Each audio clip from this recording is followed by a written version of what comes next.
कृष्णात् परं किमपि तत्त्वमहं न जाने।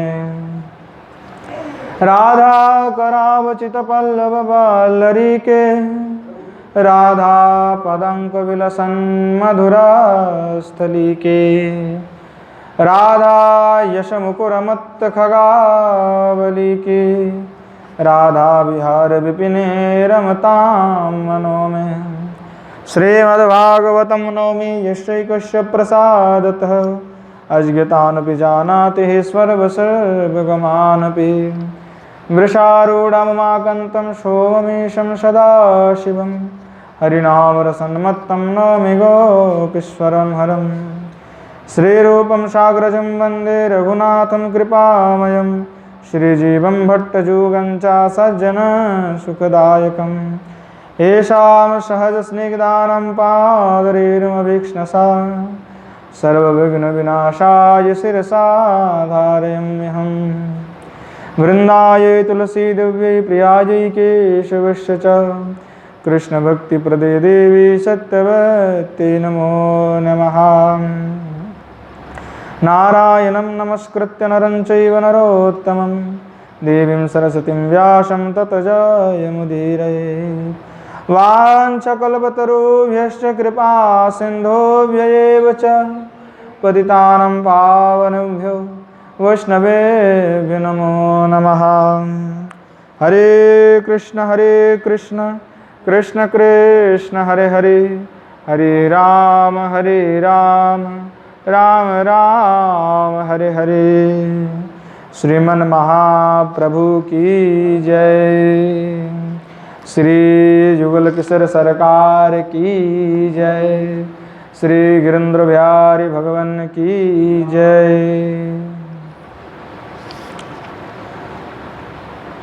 यहाँ श्रीमन महाप्रभु के अनर्पित चरम कृपा से हम सभी नित्य प्रति सत्संग में श्रीमती किशोरी जी के विषय पर आस्वादन कर रहे थे। बीच में भागवत सब था, होने के कारण नित्य कथा जो है सत्संग वो बंद था। आज से पुनः वह नित्य सत्संग का आरंभ है। पूर्व में हम सभी आस्वादन कर रहे थे कि श्री भगवान की सर्वज्ञताओं को मिटाने के लिए श्री भगवान ने श्रीमती किशोरी जी का श्री पदरज आपने मस्तक पर जो है छिड़का लिया। इसीलिए कहा कि श्री भगवान एकमात्र जानता है तो श्रीमती किशोरी जी को जानता है। श्री राधा माधवेव श्री राधामेव जानन मधुपतिरनेशम कुंज वीथेमुपास्ते। श्री प्रवादानंद सरस्वती पाद राधारस सुधानिधि में यहाँ उल्लेख किए हैं। श्री भगवान किसी को जानता है तो किशोरी जी को जानता है, और वो और किसी को नहीं जानते। वो किसी के ऊपर उनका ध्यान देने की समय नहीं है। वो आपने अनेकों विभूतियों को प्रकट करते हुए विश्व ब्रह्मांड की सृष्टि स्थिति प्रलय आदि को जो कार्य हो संभालते हैं, परंतु नित्य निकुंज में श्री भगवान साक्षात विराजमान है। वह उनका कोई दूसरा विभूति ही नहीं है, वो साक्षात विराजमान है। तो साक्षात विराजमान जो श्री प्रभु है वह श्रीमती किशोरी जी को ही एकमात्र जानते हैं। श्री प्रवादानंद सरस्वती बात कहते वैसे साक्षात प्रभु के साथ विराजमान श्रीमती किशोरी जी का मैं उपासना करता हो। तो साक्षात प्रभु कहाँ विराजमान, तो किशोरी जी के साथ विराजमान है। और अनंत कोटि ब्रह्मांड है, अनंत कोटि विष्णु है। इसीलिए कहा अनंत कोटि विष्णु लोको नम्र पद्मजार्चित है। अनंत कोटि विष्णु लोग भी जिनकी सामने झुक जाता हो, ऐसे हमारे किशोरी जी है। इसीलिए श्रीमती राधा रानी के वशीभूत एकमात्र श्री ठाकुर जी हैं। और श्रीमती किशोरी जी क्या है कि श्री कृष्णचंद्र में ही तत् सुख सुखित्व की उनकी पराकाष्ठा है। पूर्व में हमने आस्वादन किया था कि अनंत कोटि ब्रह्मांड का उत्पादन पालन संहरण सब कुछ भूल करके श्री भगवान नारद आदि से, श्री दामादि सखा से और उनके नंद यशोदा माता पिता से भी वह दूर हो गया। दूर होकर के किनके पास है? श्रीमती किशोर जी के पास विराजमान है। विश्व ब्रह्मांड के लिए तो उनका चिंता है नहीं, दूसरा स्वरूप है, वो करे अपना कार्य। यद्यपि श्री भगवान कृष्ण जो है श्रीमती किशोरी जी के स्वामी है, अर्थात प्रभु है, उसी प्रकार से श्रीमती किशोरी जी भी है। पति का अर्थ क्या होता है? सर्वेश्वर होता है कि जो सर्वेश्वर है वह पति है। पति का अधिकार होता है, क्या अधिकार होता है? पत्नी को नियंत्रण करने का अधिकार होता है। फिर भी श्री भगवान में श्री राधा के प्रति तत् सुख सुखित्व की पराकाष्ठा है। इसीलिए सर्वेश्वरत्वा को भूलकर श्री राधा रानी की आराधना में श्री भगवान सदा जो है तत्पर रहते हैं। तभी बोला गया है कि योगिंद्र दुर्गम गति, कि मैं योगिंद्र का जो अर्थ है कि योग से भी जो नहीं पा सकते हैं भगवान को, वह भगवान श्रीमती किशोरी जी की सेवा में तत्पर है। किशोरी जी के ऐसे अतुलनीय महात्म्य है, अद्भुत है। इंद्र आदि कौन है? तो भोगिंद्र है। अनेक आचार्य ने टीका में लिखा, एक तो होता है योगिंद्र और होता है भोगिंद्र। तो ये देवता आदि होते हैं वो सब भोगिंद्र होते हैं। और यहाँ मनुष्य लोक में भी लोग भोगी होते हैं, कामुक होते हैं। भगवान के प्रति प्रेम लोगों का होता बहुत कम है। नाम मात्र भगवान से प्रेम तो हम सभी कर लेते हैं, पर असली में भगवान से प्रेम बहुत कम लोग ही करते हैं। प्रेम का आशय विषय नहीं हो सकता। प्रेम का उद्देश्य ये होता है कि प्रभु के चरण में प्राप्ति हो जाए। प्रेम से विषय लाभ नहीं हो सकता। अगर कोई प्रभु से विषय मांगता है तो वह प्रेम नहीं, वो व्यवसाय है। ये हम आपको 2 लड्डू चढ़ाए, आप हमें 4 लड्डू दे दे इसकी बदले में, अथवा हमें कोई नौकरी दे दे, हमें कोई बड़े पैसा दे दे। पर वहां प्रभु से क्या है? व्यवसाय हो गया, वाणिज्य कर बैठे हम। भगवान से वाणिज्य नहीं चलता है। जो प्रेमी है वो भगवान से प्रेम ही मांगते हैं। प्रेम के बिना कुछ संभव ही नहीं है। तो ये चाहे आप कल्पतरु कह लो, चाहे कामधनु कह लो, चाहे नंद भवन कह लो, अच्छा नंद कानन कह लो, अथवा रंभा, तिलोत्तमा इत्यादि जो अप्सरा है, ये सब कुछ का भोग जो है इंद्र करते हैं। पर इंद्र आदि और या अप्सरा आदि यह सब स्वासुख की कल्पना करते हैं। इंद्र के मन में यही रहता है कि मैं अपने से कैसे मैं स्वयं सुखी हो। तो यह केवल भोग का प्रवृत्ति मात्र होता है, अर्थात उनके हृदय में तत् सुख सुखित्व की जो भावना है वह नहीं है। उसमें स्वासुख वासना है कि मुझे सुख मिल जाए। तो जो स्वासुख की वासना है उससे भगवत प्राप्ति नहीं हो सकता। जब तक व्यक्ति के हृदय पे स्वासुख की वासना है तब तक उसको भगवत प्राप्ति होता ही नहीं है, प्रेम प्राप्ति होता ही नहीं है। स्वासुख की वासनाओं को जिसने छोड़ दिया, उनके हृदय पे तत्सुखित्व की भावना आ जाता है कि मैं चाहता हूं कि केवल प्रभु ही सुखी हो, मेरे द्वारा केवल प्रभु को ही सुख मिले। वे तत्सुख सुखित्व की भावना है कि प्रभु के सुख में मैं स्वयं सुखी हो जाऊंगा। मैं सुखी होता भी वही हूं कि मैं प्रभु की सेवा करते हैं। पर आपने सुख में सुखी होने की भावना जो है वह इंद्र में है। योगिंद्र स्वार्थपरायण होते हैं, अपनी काम वासना की तृप्ति के लिए वे नायिका में अनुराग भी करते हैं। पर यह योगिंद्र लोग भगवान श्री कृष्ण की भोग स्थिति को जब देखती है तो इन्हें आश्चर्य हो जाता है, इन्हें आश्चर्य होता है। एक बार क्या हुआ कि नरनारायण भगवान जो है तप कर रहे थे,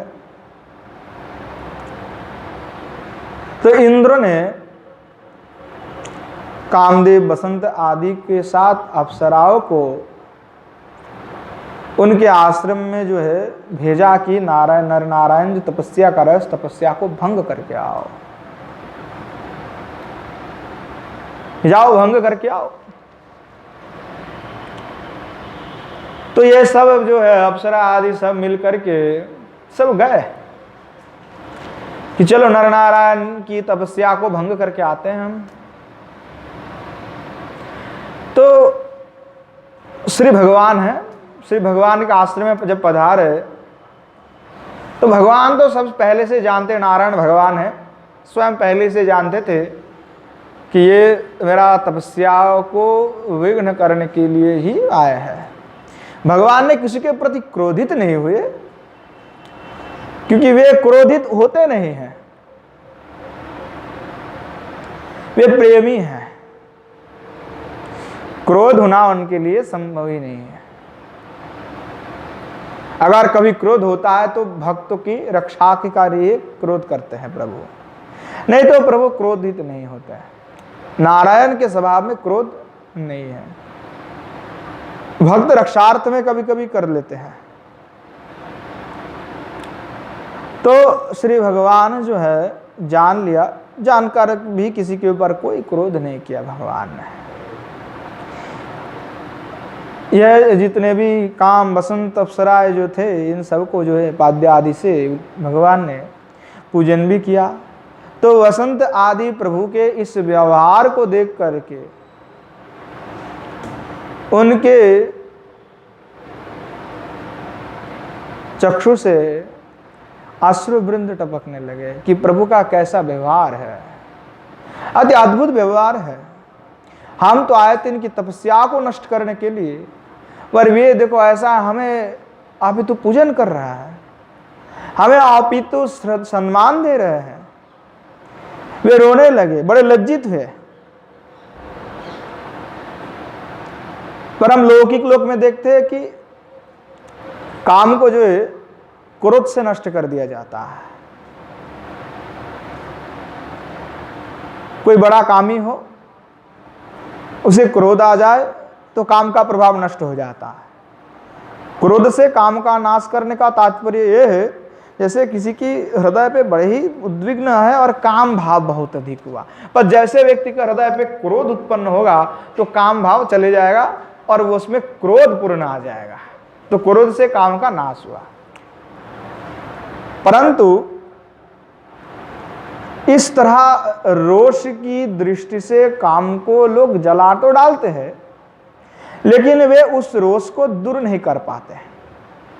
अतः नष्ट करने के लिए चाहते तो काम, परंतु हो गए क्रोधी, रोष, अब उसको व्यक्ति संभाल नहीं पाता। तो रोष क्या करते हैं, उनको स्वयं को ही जला देते हैं। और इसलिए जो है वहां दुख को जो दुस्सह्य क्रोध पर नारायण के जो है विजय है, उनको क्रोध नहीं आता। इसीलिए भगवान नारायण ने काम को तो आपने वश में कर लिया और क्रोध को भी वश कर लिया, और क्रोध उन पे आया नहीं, प्रविष्ट नहीं हो पाया। तो अप्सरा ने, काम ने, वसंत ने बहुत प्रयास किया कि श्री भगवान की तपस्या को हम भंग कर दें, पर वे कर नहीं पाए भंग। और प्रभु तो अभी तो अर्भित सत्कार किया। तो श्रीमद् भागवत में यह महिमा जो है कहा गया है कि कई लोग हो सकता है कि अपने काम को नष्ट कर ले पर क्रोध को नहीं नष्ट कर पाते। तो बड़ी महिमा है जो क्रोध को, काम को आपने वशीभूत कर ले। तो जिनके भीतर रोष प्रविष्ट होते हैं, व्यक्ति फिर डरता है, वो काम से डरता है, इसलिए क्रोधित उत्पन्न हो जाते हैं। तो कहा कि जो नारायण भगवान स्वयं, जिनके हृदय पे रोष ही नहीं हो सकता, उनके हृदय पे काम कैसे आएगा? क्योंकि काम से क्रोध उत्पन्न होता है, काम को संभालने के लिए क्रोध उत्पन्न हो जाता है। श्रीमद् भागवत में कहते हैं, कामं दहन्ति कृतिनो ननुरोषदृष्ट्या रोषं वहन्तमुत तेन दहान्त संयम् सोऽयं यदन्तरमलं प्रविशन् बिभेति कामः कथं नो पुनरस्य मनः श्रेयेत। श्रीमद् भागवत के 2:7 में है, कहते हैं कि कामम दहंत कृतनो नुनुरोषु दृष्टया, कि कुछ महानुभव आपने क्रोधभोरी दृष्टि से काम को तो जला देते हैं, परंतु आपने आपको जलाने वाले असह्यो क्रोध को वे नहीं जला पाते। यहाँ पे सीधी सीधी भागवत में रुद्रादि ब्रह्मादि की ही बात कही गई है, जो देवता आदि होते हैं उन सभी की बात कही है। टीकाकारों ने भी ये बात यहाँ पे स्पष्ट किया है कि श्री जो रुद्र हैं और ब्रह्मा आदि देव है वह क्रोधित हो जाते हैं और वह काम को जलाने के लिए क्रोधित हो जाते हैं। शिव जी ने भी कामदेव का वश में किया, क्रोधित हो गए। तो कहते हैं कि वह जला नहीं पाते हैं। वही क्रोध जो है वह नारायण के निर्मल हृदय में प्रवेश करने से पहले ही भय के मारे कब जाता है। मतलब श्री भगवान नारायण के हृदय पे ना तो काम का प्रवेश है ना तो रोष का। इसलिए कहा कि फिर भला उनके हृदय पे काम का प्रवेश कैसे हो सकता है, क्योंकि भगवान नारायण क्रोधित नहीं है। यहाँ एक बार क्या हुआ कि समस्त मुनि ऋषियों में वितंडा छिड़ गया कि भाई त्रिदेवों में कौन श्रेष्ठ है और त्रिदेवों में किन की पूजा उपासना करना चाहिए। नैमिषारण्य में हुआ तो सभी लोगों ने जो है निर्णय किया कि क्यों ना त्रिदेव को ही परीक्षा कर लिया जाए, तो पता लग ही जाएगा कि कौन किसकी उपास्य है और कौन श्रेष्ठ है। ये घटना जो है पद्म पुराण में आता है। एक उत्तराखंड में एकदम अंतिम अध्याय का अंतिम निर्णय है पुराणों का। तो सब मिलकर के कहते हैं कि चलो हम भृगु जी को ही भेजा जाए। हाँ, भृगु ऋषि को ही भेजा जाए। क्योंकि भृगु को क्यों भेजा जाए? क्योंकि श्री भगवान गीता में कहते हैं ऋषियों में मैं भृगु हूं। 10वें स्कंद में विश्वरूप वर्णन में कहा कि मैं ऋषियों में भृगु हूं। तो भृगु में सामर्थ्य है। जब पृथ्वी का सृष्टि हुआ, ब्रह्मांड का सृष्टि हुआ, तो पहले ब्रह्मा जी के बाद किसका उत्पन्न हुआ? जो ऋषियों का उत्पन्न हुआ उसमें पहले गोपद ब्राह्मण में उल्लेख है सृष्टि प्रकरण में। क्योंकि गोपद ब्राह्मण श्रुति है तो पुराण का प्रकाशन कल्प भेद हो सकता है, परंतु नित्य जो बातें हैं वह श्रुति में ही उपलब्ध होता है। तो गोपद ब्राह्मण में उल्लेख है कि भृगु जी का जन्म ब्रह्मा जी जब सृष्टि किए आरंभ, तो सर्वप्रथम जो है भृगु जी का उत्पत्ति हुआ है। तो इसलिए ऋषियों में सबसे मुनि ऋषियों में श्रेष्ठ भी भृगु ही है। सभी ने निर्णय लिया कि चलो भृगु जी को ही भेजा जाए। तो वो सभी के निर्णय पर चल पड़े। पहले तो जाकर के पहुंच गए ब्रह्मा जी के पास में। वो जाकर के जैसे पहुंचा, जाकर के प्रणाम नहीं किया तो ब्रह्मा जी बड़े ही क्रोधित हो गए। तू मेरा बेटा है और मुझे प्रणाम नहीं करता, रुक बेटा तेरे को दिखाता हुआ। अभी क्रोधित हो गया तो भृगु जी वहां से भागे कि भाई प्रणाम ही नहीं किया तो इतनी क्रोध हो गए पिताजी। उनको समझ में आ गया इनको तो बहुत जल्दी क्रोध आ जाता है, तो ये भगवान कैसे मान, इनको उपास्य कैसे मान लिया जाए। शिव जी के पास चले गए, कैलाश में गए। शिव जी को जाकर के कुछ उल्टा सीधा बोला। शिव जी भी बड़ी क्रोध हो गए, बोले बेटा तुमको रुको, तुमको त्रिशूल से अभी करेंगे बाद। वहां से भी भागा, जाकर के पहुंच गए नारायण के पास। श्री भगवान नारायण श्री लक्ष्मी जी को लेकर के विराजमान थे। श्री भगवान विश्राम कर रहे थे, लक्ष्मी जो है उनका जो है सेवा कर रही थी। श्री भृगु महाराज चले गए, सीधा जाकर के श्री नारायण के वक्ष में जाकर के एकदम जोर से पदाघात किया। श्री भगवान ने कुछ कहा नहीं। श्री भगवान ने कहा क्या हुआ ऋषि मुनिवर, क्या हुआ बोलिए, मैंने कौन सा गलती किया जिसके कारण आप ऐसे मेरे ऊपर क्रोधित हो गए। तो भगवान के ऐसे स्वभाव देख करके भृगु जी जो है वहां रोने लगे और वहां उन्होंने अंतिम निर्णय लिया, मैंने तो सब गया पर देखो किसी ने सब में क्रोध है। बस श्री भगवान नारायण को तो मैंने आपने पद से ही आघात कर दिया, फिर भी वह मुझे स्वयं आकर के मुझसे भी नित्य से प्रार्थना करते हैं कि क्या आपका कोई समस्या है, आप क्यों क्रोधित हुए भगवान। तो ऐसे जो स्वभाव के नारायण है वही एकमात्र परम उपास्य है, उससे और कोई उपास्य परम उपास्य नहीं है। श्री नारायण भगवान की जय। तो क्या हुआ कि भृगु जी का हुआ पे कथन है, अंतिम जो निर्णय है, तो अंतिम निर्णय में उन्होंने काफी श्लोक बोला और कहा कि वह समस्त ब्राह्मण के लिए, सभी के लिए एकमात्र उपास्य विष्णु ही है, नारायण ही है, क्योंकि वही एकमात्र पश्य जिनमें क्रोध नहीं आता, वे क्रोधित नहीं होते। कई लोग कहते नहीं नृसिंह भगवान के तो बड़े क्रोध आए थे, तो भक्त रक्षा के लिए था, असुरों का दमन के लिए क्रोध किए है।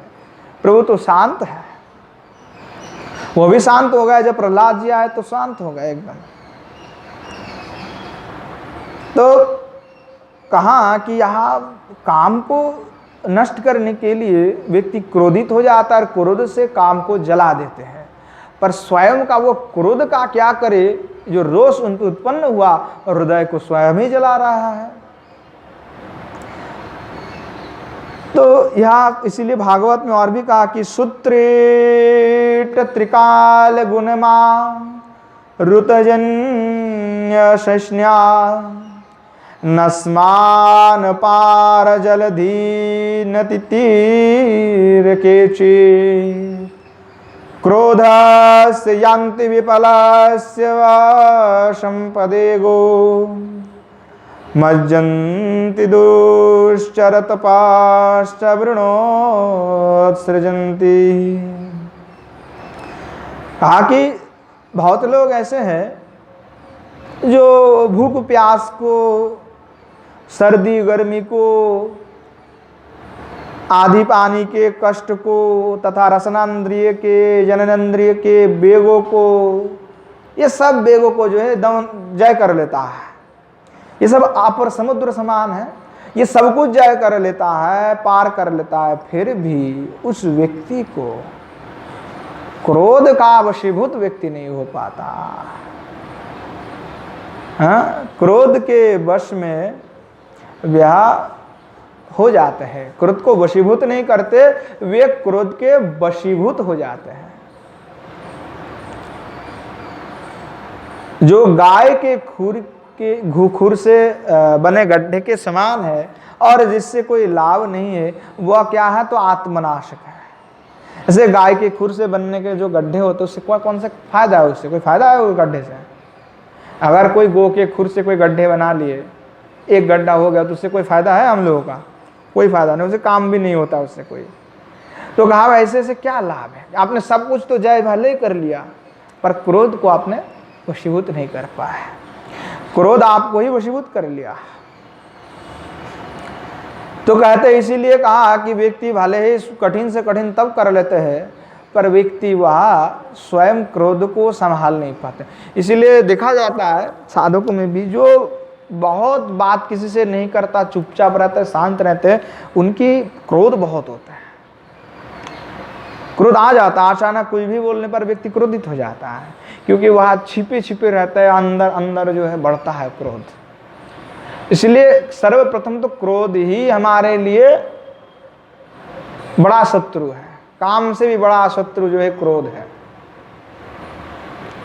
तो भगवान नारायण ने पहले तो अप्सराओं का पूजन भी किया, फिर उनसे कहा कि कुछ वरदान ही मांग लो हमसे, क्योंकि स्वयं भगवान है साक्षात। तो वे बड़े संकुचित हुए, कहने लगे कि महाराज हे भगवान, हम तो आपके सद्यजात बालिकाएं हैं, मानो जो हम अभी पैदा हुए हैं आपसे। जैसे सद्यजात बालिका आपने हाव भाव कटाक्ष से आपने 90 वर्ष के बाबा पर बाबा को मोहित करना चाहे, तो उसकी वो स्वयं स्त्री का मूर्खता है, नहीं मोहित होगा। तो कहा वैसे आप सर्वेश्वर हैं, आप सर्वात्मा है, सर्वदृष्टा है, आप हमारे सब के पिता माता है, आप ही सब कुछ है। हम आपको मोहन करने के लिए आए थे, ठगने चली आई थी, ये आपके माया से सारे संसार मोहित है और हम आपको मोहित करने के लिए आए थे। अप्सराओं ने कहा कि सारे संसार तो आपसे मोहित है, आपके माया से मोहित है। मायामिदं जगत सर्वम, माया सर्वमिदं जगत जो है सब माया से है, और सब लोग माया के वशीभूत है। तो कहा सब माया के वशीभूत है, पर हम चले थे आपको वशीभूत करने। क्या हम आपको मोहित कर सकते हैं? नहीं कर सकते। भगवान मोहित नहीं होगा। तो भगवान ने आपने उरु से जो है एक अप्सराओं का उत्पन्न किया, जिनका नाम हुआ उर्वशी। तो उर्वशी का भगवान ने उत्पन्न किया, और ऐसा कि पूर्व में कोई ऐसा अप्सरा था ही नहीं। सबसे अद्भुत, सबसे अधिक श्रेष्ठ सुंदर करके जो भगवान ने इंद्र के पास भेज दिया कि तुम हमें मोहित करने के लिए आए थे, लो तुम्हारे लिए हम उपहार भी भेज दिए, लो अब तुम उसमें मोहित होकर के रहो। तो इसीलिए श्री भगवान को क्रोध नहीं आता, वे क्रोधित नहीं, प्रेमी हैं, सरल हैं। वह बहुत ही सरल इसलिए हैं क्योंकि वो भक्त के प्रेम में बंधे हुए हैं। भक्त के प्रेम खींचता है उनको। अगर आप एक पैर बढ़ोगे तो प्रभु 10 कदम आगे आएंगे, अगर आप एक कदम बढ़ते हो तो प्रभु 10 कदम आगे बढ़ेगा, क्योंकि आप खींच रहे हो उनको, प्रेम से खींच रहे हो। वो चुंबक की भांति है, जैसे चुंबक लोहे को खींचता है, वो खींचता है, आपने और खींचता है। तो श्री भगवान के समान कोई भी नहीं है, और ना तो उनका क्रोध है, ना मोह है, वे निर्मल है, निष्कलंक है, पवित्र है। तो भगवान से बढ़कर के और कोई इंद्र हो नहीं सकते। जब वेद का भाष्य किया गया, सामवेद का, श्री भगवान गीता में कहा कि मैं सामवेद हूं, तो वहां पे मंत्र आता है। जो माधव संप्रदाय के किसी आचार्य ने भी भाष्य किया, तो लिखा कि भाई वहां पे है राधानाम पति इंद्र। तो इंद्र शब्द का अर्थ वहां पे जो है असली में इंद्र है कौन? जो पुरंदर हो सकता है, कौन हो सकता है? जो गुणातीत है। जो परम ऐश्वर्य किनके पास है? भगवान के पास है। तो वह इंद्रिय शब्दों भी जो है भगवान के लिए ही प्रयुक्त हुए हैं, क्योंकि उनके पास ही एकमात्र परम ऐश्वर्य है। नृत्य आदि में कहा गया जिनके पास परम ऐश्वर्य है वो ही इंद्र है। तो परम ऐश्वर्य किसके पास है? श्री भगवान के पास है।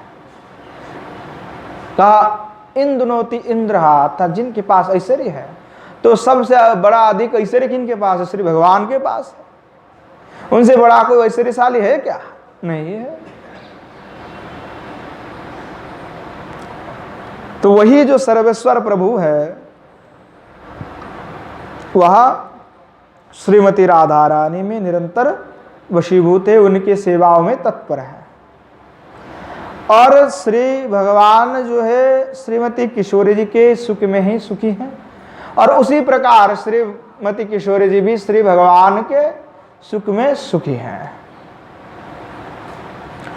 इसलिए कहा श्री भगवान के भी पूज्या जो श्रीमती किशोरी जी है, श्री विश्वानंदिनी है, वो माधुर्य सार सर्वस्व की अधिष्ठात्री देवी है, लादिनी है। लादिनी के जो पूर्ण शक्ति जो श्रीमती किशोरी जी है। इनके मिलने पर भी श्री कृष्ण में स्वासुखित्व नहीं होता है। उनको लगता है तत्सुखित्व होता है कि मुझसे मिलने पर श्रीमती किशोरी जी का सुख होगा, उससे मुझे सुख प्राप्त हो रहा है, ये भावना है। तो त्वत्सुखित्व ही कृष्ण है, त्वत्सुखित्व में ही कृष्ण है, और श्रीमती किशोरी जी भी तत्सुखित्व है।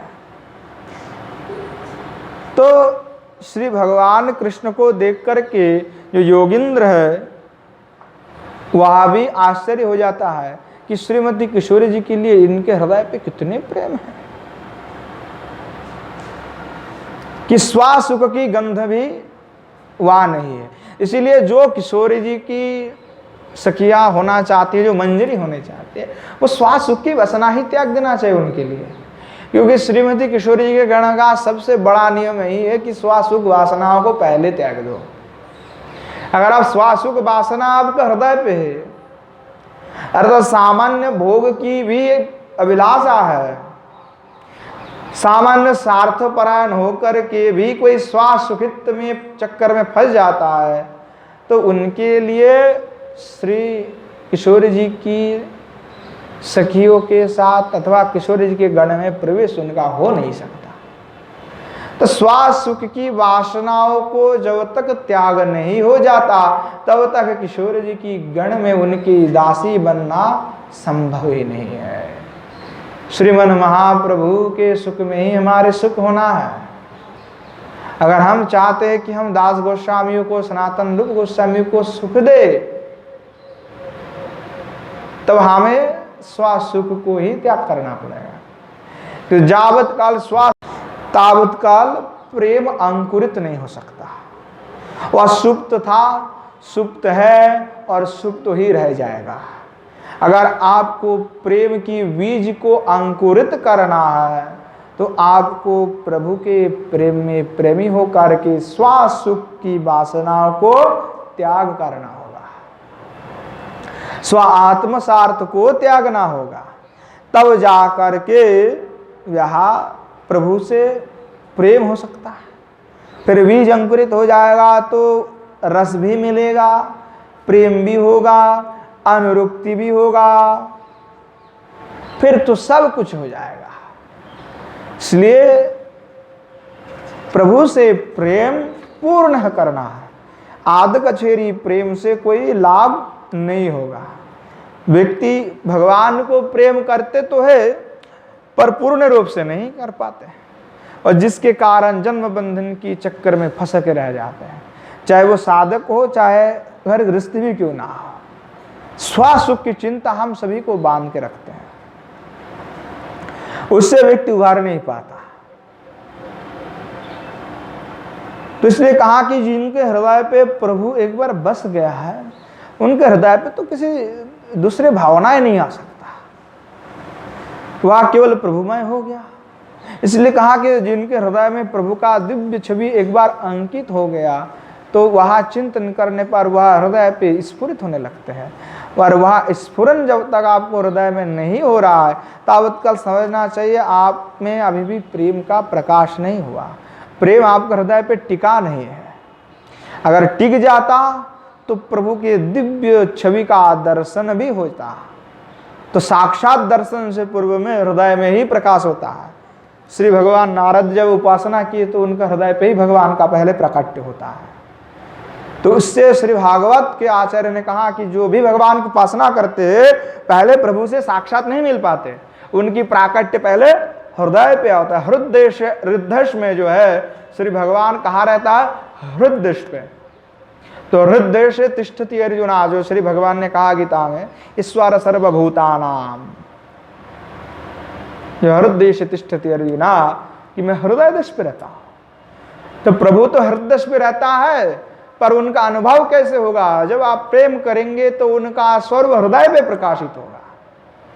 तो हृदय पर प्रकाशित होने पर, वहां उनका ध्यान निरंतर करने पर व्यक्ति प्रभुमय हो जाता है। जैसे वह कीड़ा की बात भी हमने कही थी, जो भृंगी होता है वो आपने गर्त पे किसी भी कीड़ा को जाकर के रखता है और भृंगी के डर से वह कीड़ा, जो भृंगी के ही चिंतन करते हैं, जैसे दीवार होता है मिट्टी का, तो उस दीवार में भृंगी नाम के कीड़ा होता है जो घर बनाते हैं, तो उसमें वह छोटे किसी भी कीड़ा को लेकर के वहीं पे रख देता है। तो वो भृंगी की डर से जो कीड़ा है वो चिंतन करता है कि भृंगी मुझे खा लेगा, पर निरंतर भृंगी की ध्यान करने पर वो दूसरी कीड़ा जो है स्वयं ही भृंगी बन जाता है। तो जब कोई व्यक्ति प्रभु को आपने हृदय पे बैठा ले और प्रभु के ध्यान में वह ध्यान मग्न हो जाए तो व्यक्ति प्रभु के प्रेम में प्रेममय होकर के वह स्वयं प्रभुमय हो जाता है। यह अद्भुत विकार है, प्रत्यक्ष प्रमाण है इसका। जब एक जीव जड़ जगत में यह संभव हो सकता है कि वह जड़ जगत की भृंगी का ध्यान करके ही स्वयं भृंगी हो जाए, तो प्रभु के चिंतन करते हुए प्रभुमय क्यों नहीं हो सकता? अवश्य ही प्रभुमय हो सकता है। इसलिए कहा उन्हीं का ही उपासना करो, उनको ध्यान करो, क्योंकि भगवान एक ही है, एकम अद्वितीय है। भगवान छोड़ करके तद भिन्न कुछ नहीं। ये सब कुछ जो भी दिख रहा है सब भगवान से ही उत्पन्न हुए हैं,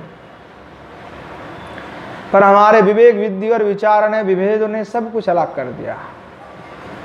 हम स्वयं को स्वयं दूसरे से भिन्न मानते हैं और भिन्नता ही सब भिन्नता की बोध कराते हैं। अगर जो साधक है वो दूसरे को अपने से भिन्न ही नहीं मानते हैं, इसलिए दूसरे दुख का अनुभव उनको होता है। स्वयं दूसरे से भिन्न मानने पर ही उनका दुख हमें उपलब्ध नहीं हो सकता। इसीलिए संत वो महानुभव है, क्योंकि वो अनुभव कर चुके हैं, इसीलिए महानुभव है। और हमारा अनुभव नहीं है, इसीलिए हम लोग साधना कर रहे हैं। तो अगर आप जानते हो कि ब्रह्म एक है, भगवान एक है, तद भिन्न कुछ नहीं है, ये बात एकदम सही है, बिल्कुल सही है। यह बात बिल्कुल एकदम सही है, परंतु इतने जानने से काम नहीं चलता है कि सब जानते कि सब ही ब्रह्ममय है, सब भगवान के ही है। कौन नहीं जानता? पर इतने से क्या उपासना हो जाएगा? क्या काम चल जाएगा? नहीं चल सकता। श्री भगवान की भावना करने की महात्म्य है। तो उन प्रभु का दिव्याति दिव्य अद्भुत चरित्र का चिंतन करना आवश्यक है। सादर सम्मान पूर्वक दीर्घकाल तक निरंतर पुनः पुनः चिंतन करना आवश्यक है। और वही जो भावना करते हैं बार बार, तब प्रभु का प्रकाश प्राकट्य जो है हृदय में होता है। श्रीमद् भागवत गीता में कहा गया है कि नचा भावयुतो संतिर अशांतस्यो कुतः सुखम, कि बिना भावना शांति नहीं होता और बिना शांति के सुख नहीं होता। बिना भावना के जो है शांति नहीं हो सकता और बिना शांति के सुख संभव नहीं है। अनुकूल भावना हो तो संसार का पता ही नहीं चलता, सब भगवान ही भगवान दिखते हैं, ऐसा स्फुरित होता है। अगर भावना अनुकूल है, संसार एक तरफ और भाव राज्य दूसरी तरफ, और अनुकूल जो भाव होता है, तो अनुकूल भाव राज्य में जो डूब गया है उनको संसार दिखता नहीं है, संसार से वो निवृत्त हो जाते हैं। तो अनुकूल भावना का चमत्कार है। अनुकूल भावना का तात्पर्य है कि सबको भगवत मान करके केवल भगवत दृष्टि ही रखना है। तो किसी के प्रति द्वेष नहीं होगा, फिर किसी के प्रति क्रोध नहीं आएगा, क्योंकि सब में भगवान है। तो किसके प्रति क्रोध करे, किससे द्वेष करे, किससे हमारा झगड़ा हो, संभव नहीं होगा।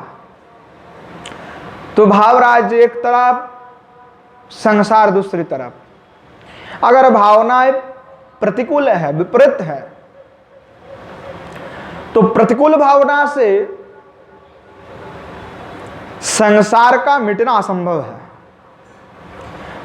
अगर अनुकूल भावना है तो संसार नहीं है, अगर भावनाएं प्रतिकूल है, विपरीत है, तब संसार है।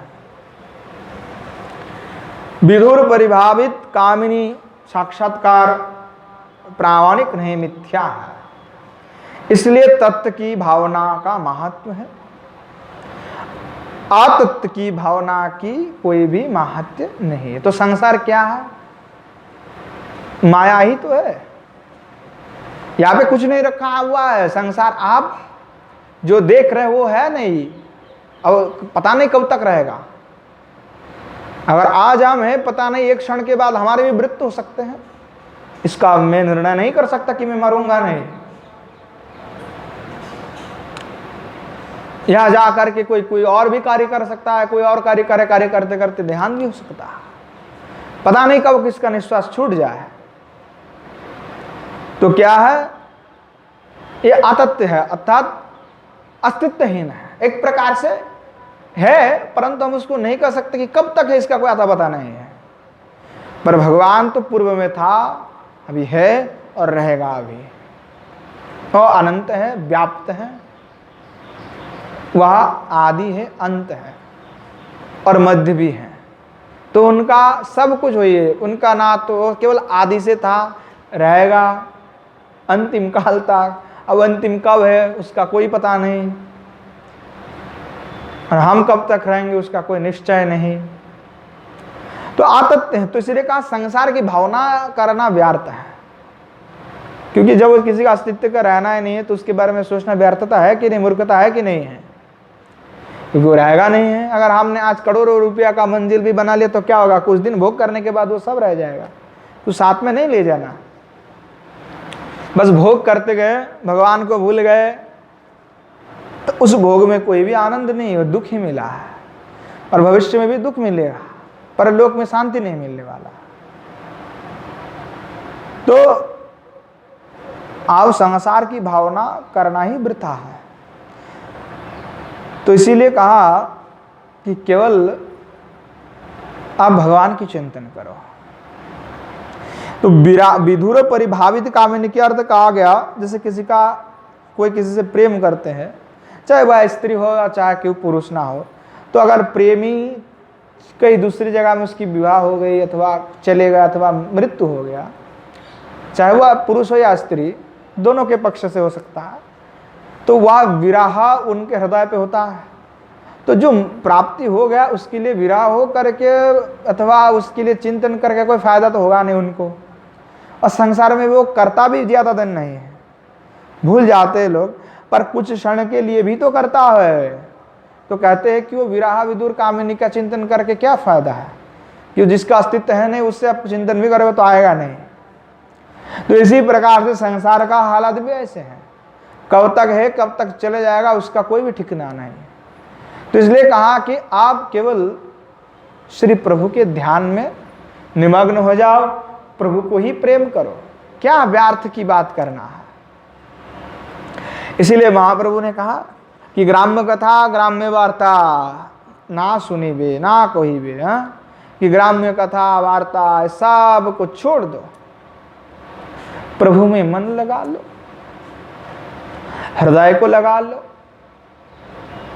तन मन धन सब कुछ प्रभु में लगा लो,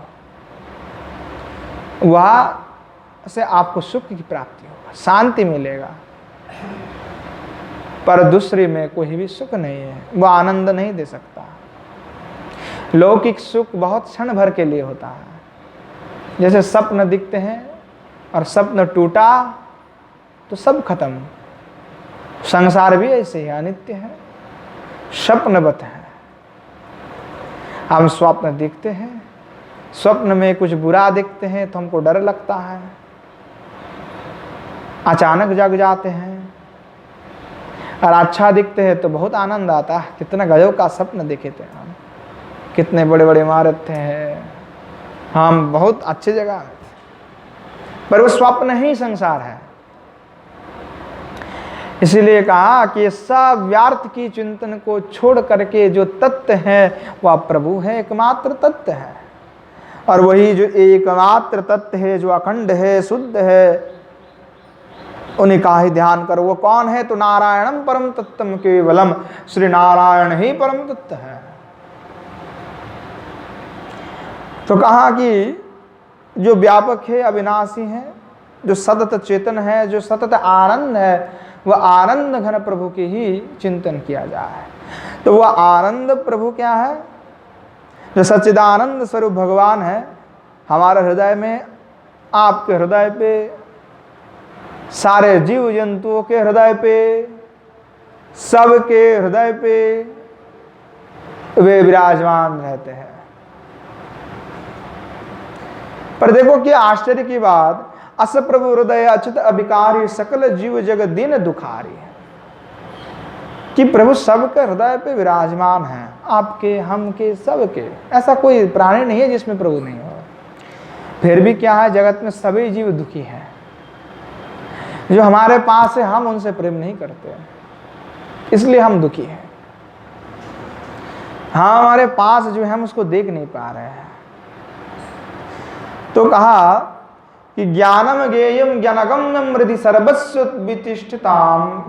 विष्ठिताम, कि यह जब तक ऐसे श्री भगवान का प्राकट्य नहीं होता तब तक वहाँ ज्ञान आदि का कोई भी मूल्य नहीं है। जब तक आपके हृदय पे श्री भगवान का प्राकट्य नहीं हो रहा है, आपके हृदय पे आप ध्यान करने पर प्रभु को दर्शन आपका नहीं हो रहा है, तो आपका यह समस्त ज्ञान, भजन, साधन सब दो कौड़ी का भी काम का नहीं है, अगर वो दर्शन नहीं हो रहा है तो। इसका तात्पर्य बहुत ऊंची बात कही है कि कैसे आप कर रहे हो कि आपको दर्शन नहीं हो रहा, क्योंकि दर्शन होना स्वाभाविक है, होगा। अगर नहीं हो रहा है तो कमी आप में है, या आप प्रभु में आप पूर्ण रूप से हृदय नहीं लगा रहे हो, दिल नहीं लगा रहे हो, क्योंकि दिल और दिमाग के बीच में आप किसी और को रखे हुए हो। जब तक दिल और दिमाग प्रभु में एकदम न लग जाए तब तक संभव नहीं होगा। तो दिल और दिमाग के बीच में केवल प्रभु ही बैठ जाए और कोई उसमें अंतर ना हो, विभेद ना हो, तब जाकर के श्री प्रभु का दर्शन हृदय में होगा। इसलिए कहा जब तक नहीं होता तब तक नाम करते रहो, हरि नाम जप करते रहो, जो भजन कर रहे हो वो करते रहो। नाम प्रभु की कृपा से एकमात्र जो है संभव होता है। नाम करो, श्री भगवत कथा का श्रवण करो। इसीलिए का नाम निरूपण नाम जान जतनते सो प्रगट तो जीमी मूल रतनते। श्री रामचरितमानस में कहा कि नाम के निरूपण और यत्न से, अर्थात श्री भागवत कथा का श्रवण, उसका मनन, उसका निधिध्यान से, भगवान की लीला कथा का आस्वादन से, वह श्री भगवान जो है हृदय पे प्रकट होते हैं। तो इसीलिए कहा अनादि निधनम ब्रह्म शब्द रूपम यदक्षरम विवर्तत्यर्थ भादेन भावेनो प्रक्रिया जगतो यतः। वाक्य पद्यम में कहा गया है कि जैसे शब्द जो है ब्रह्म है, क्योंकि श्री जीव गोस्वामी पाद भी हरिनाम व्याकरण में लिखे है नारायणादुद्भुतयम वर्णक्रमः। जैसे पाणिनि में कहा गया कि श्री भगवान शिव जी के डमरू से समस्त वर्ण का उत्पत्ति हुआ है, तो इसी प्रकार श्री जीव गोस्वामी ने हरिनाम व्याकरण में लिखा नारायणादुद्भुतयम वर्णक्रमः। सनातन गोस्वामी पाद ने पहले संक्षिप्त हरिनाम व्याकरण लिखे थे, उसके बाद में श्री जीव गोस्वामी ने उसको विस्तार करके हरिनाम व्याकरण लिखा। तो आपने लिखा कि नारायणादुद्भुतयम वर्णक्रम, अर्थात नारायण से समस्त वर्ण का उत्पत्ति हुआ, अर्थात शब्द ही ब्रह्म है, उससे जो भी उत्पन्न होने वाला वो सब समस्त शब्द ही ब्रह्म है।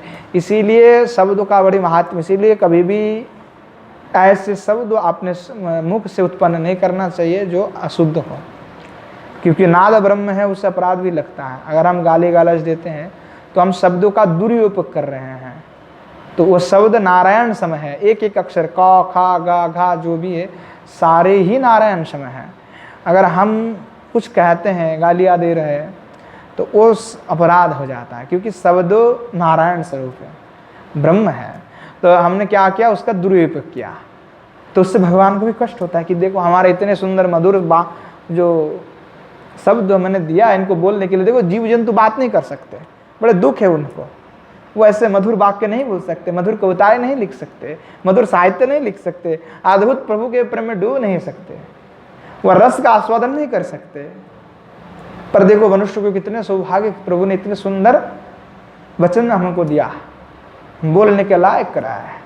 अब उसी शब्द का अगर हम दुरुपयोग करते हैं तो उससे प्रभु भी दुखी होते कि देखो मैंने इतने सुंदर दिया, इस शब्द के द्वारा किसी गुणगान करो, कुछ अच्छा शब्द बोलो, क्यों जरूरत है ये सब बोलने का। तो क्या है कि शब्द ब्रह्म है, जिसका आदि भी नहीं, कोई अंत भी नहीं है। कब शब्द का उत्पत्ति हुआ, कब खत्म होगा। अब हमने कुछ बोला, इस क्षण में हमने शब्द बोला तो इसी क्षण में ही उसका नाश हो गया, पर वह शब्द जो सब कुछ भास रहे हैं, भासमान है, वह नष्ट नहीं होते, अनंत से था वो रहेगा। तो शब्द क्या है, ब्रह्म है, अनादि है, अनंत है। तो ये अनादि अनंत ब्रह्म जो श्री भगवान है वो परवाक रूप है, वही पदार्थ के रूप में भी प्रकट हुए हैं। जैसे शब्दों के रूप में वे विद्यमान है, ऐसे पदार्थ के रूप में भी प्रकट है। इसलिए कहा कि जो शब्द ही प्रभु का स्वरूप है, इसलिए नाम से जो है निधिध्यान आसन होता है, प्रभु मिलता है। इसीलिए कहा अभिध्यानात्मक प्रपंच उत्पादन कुल सत्यावचिन्न सच्चिदानंद का जो विवर्त है वह क्या है, शब्द है। तो वाच्य अविधेय अथवा नामी क्या है, तो अविधेयो प्रपंच जनानुकूल सत्यावचिन्न चेतन का ही विवर्त है।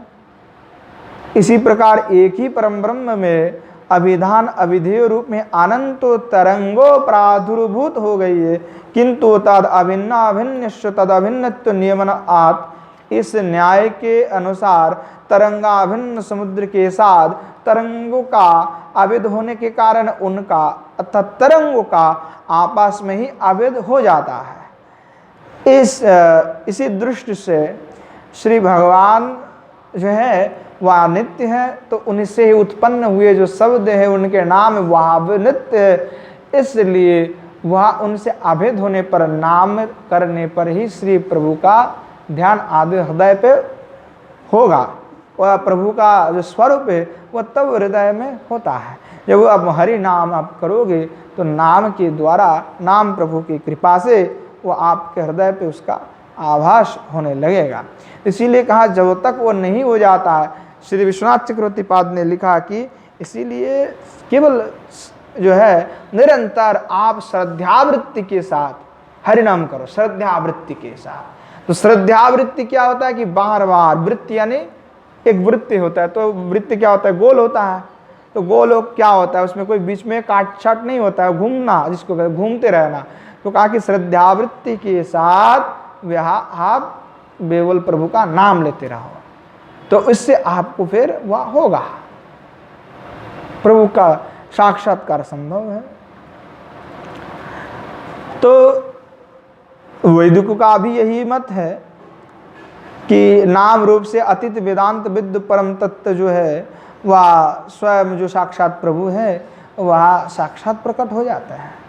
श्री नाम के ऊपर सबसे ज़्यादा जोर देने की आवश्यकता साधक को है। तो आचिंत दिव्य जो दिव्य लीला आसक्ति है प्रभु के, तो वहाँ प्रभु ने अनेकों लीला किया, अनेक अवतार हुआ, अनेक अवतार में अनेकों स्वरूप में प्रकट हुआ और अलग अलग प्रकट में अलग अलग नाम धारण किए हुए। तो अलग अलग नाम धारण किया और उन नाम का सब का ही महत्व है।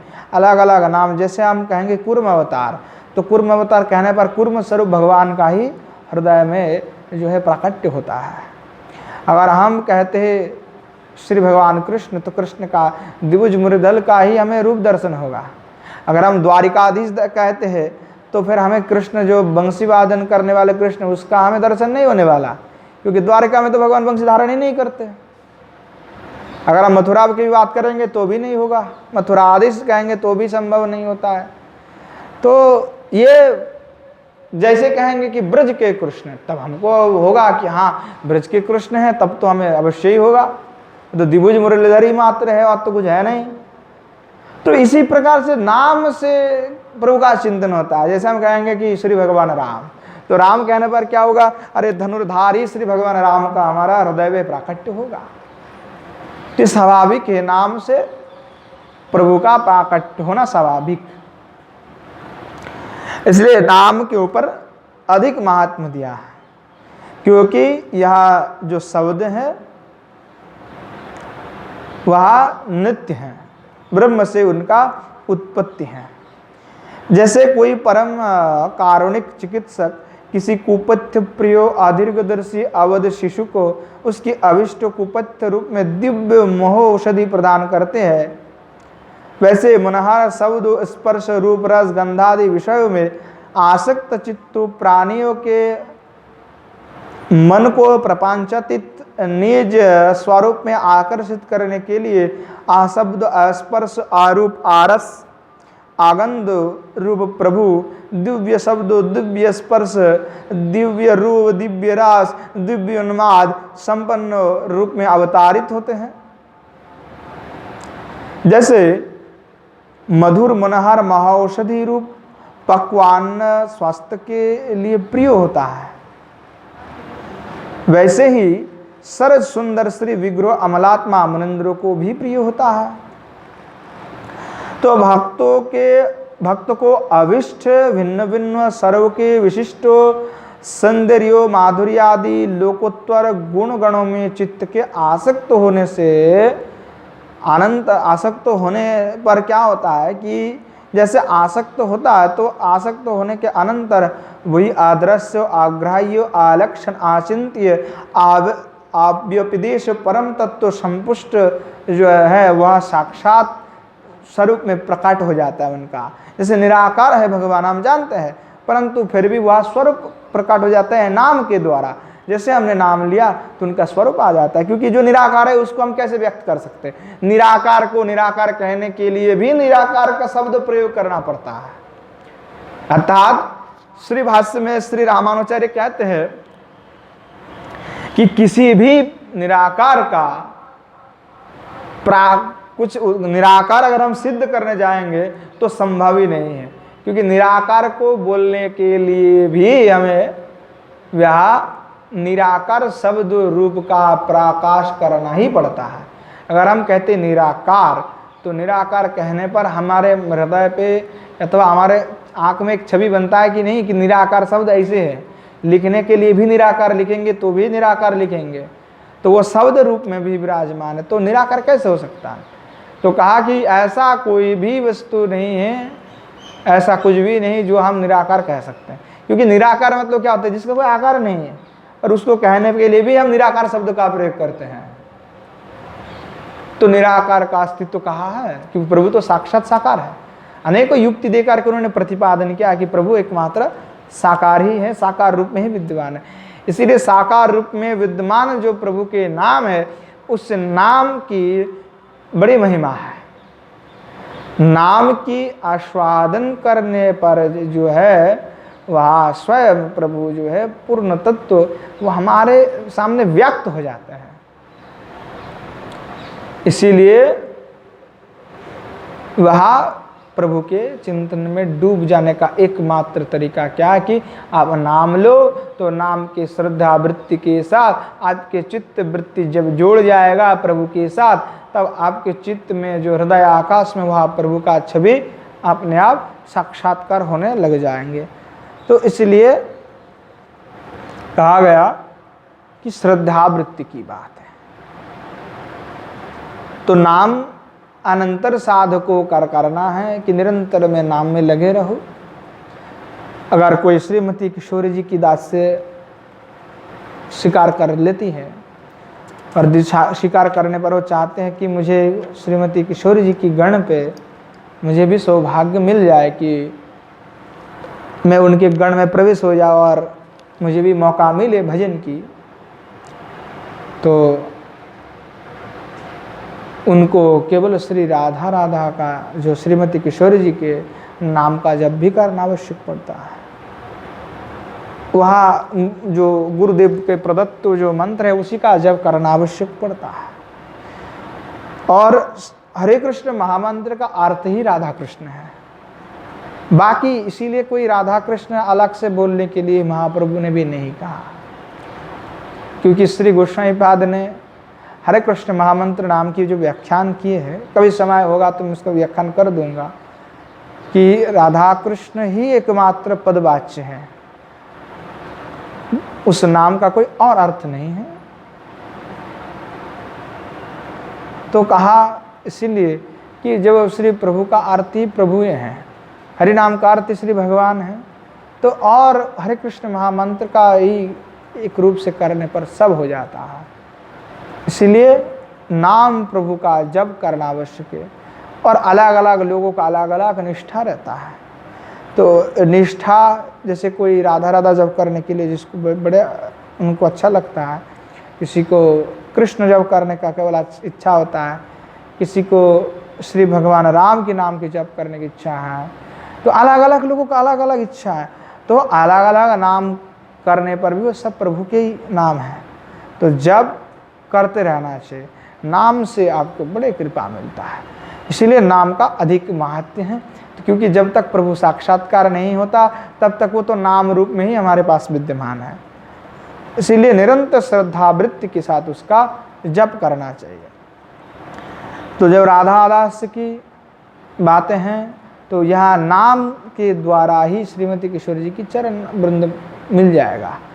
पर वहाँ नाम केवल इस इच्छा से किया जाए कि प्रभु को ही इस नाम से सुख प्राप्ति हो। कि अगर हम किसी उद्देश्य से नाम कर रहे हैं तो वो नाम जब भी विफल होता है, क्योंकि वो फिर प्रपंच है। वो अगर हम अपने स्वसुख के लिए हरि नाम जप कर रहे हैं, कुछ प्राप्ति के लिए कर रहे हैं, तो फिर वो नाम जप नहीं रह जाता, स्वसुख वासना ही हो जाता है। इसीलिए सब कुछ छोड़ करके अगर हम नित्य प्रति जो भी नाम जप कर रहे हैं तो केवल प्रभु के संतुष्टि के लिए, उनको सुख मिल रहे हैं, इस उद्देश्य से करना चाहिए, तब जा कर के संभव होता है। नहीं तो बिल्कुल वहाँ प्रेम प्राप्ति तो संभव ही नहीं हो सकता। तो आज समय हो चुके हैं, काल से जैसे हम लोग आस्वादन हम कर रहे थे उसी प्रकार से वही प्रसंग हम आगे बढ़ाते जाएंगे। आज यहीं पे विश्राम देते। जय जय श्री राधेश्याम निताई गौर हरि बोल। श्रीमन महाप्रभु की जय। श्रीमन महाप्रभु के समस्त पार्षद वृंद की जय। श्री नवद्वीप धाम की जय। श्री जुगल सरकार की जय। श्री गिरिराज गोवर्धन की जय। श्री यमुना मैया की जय।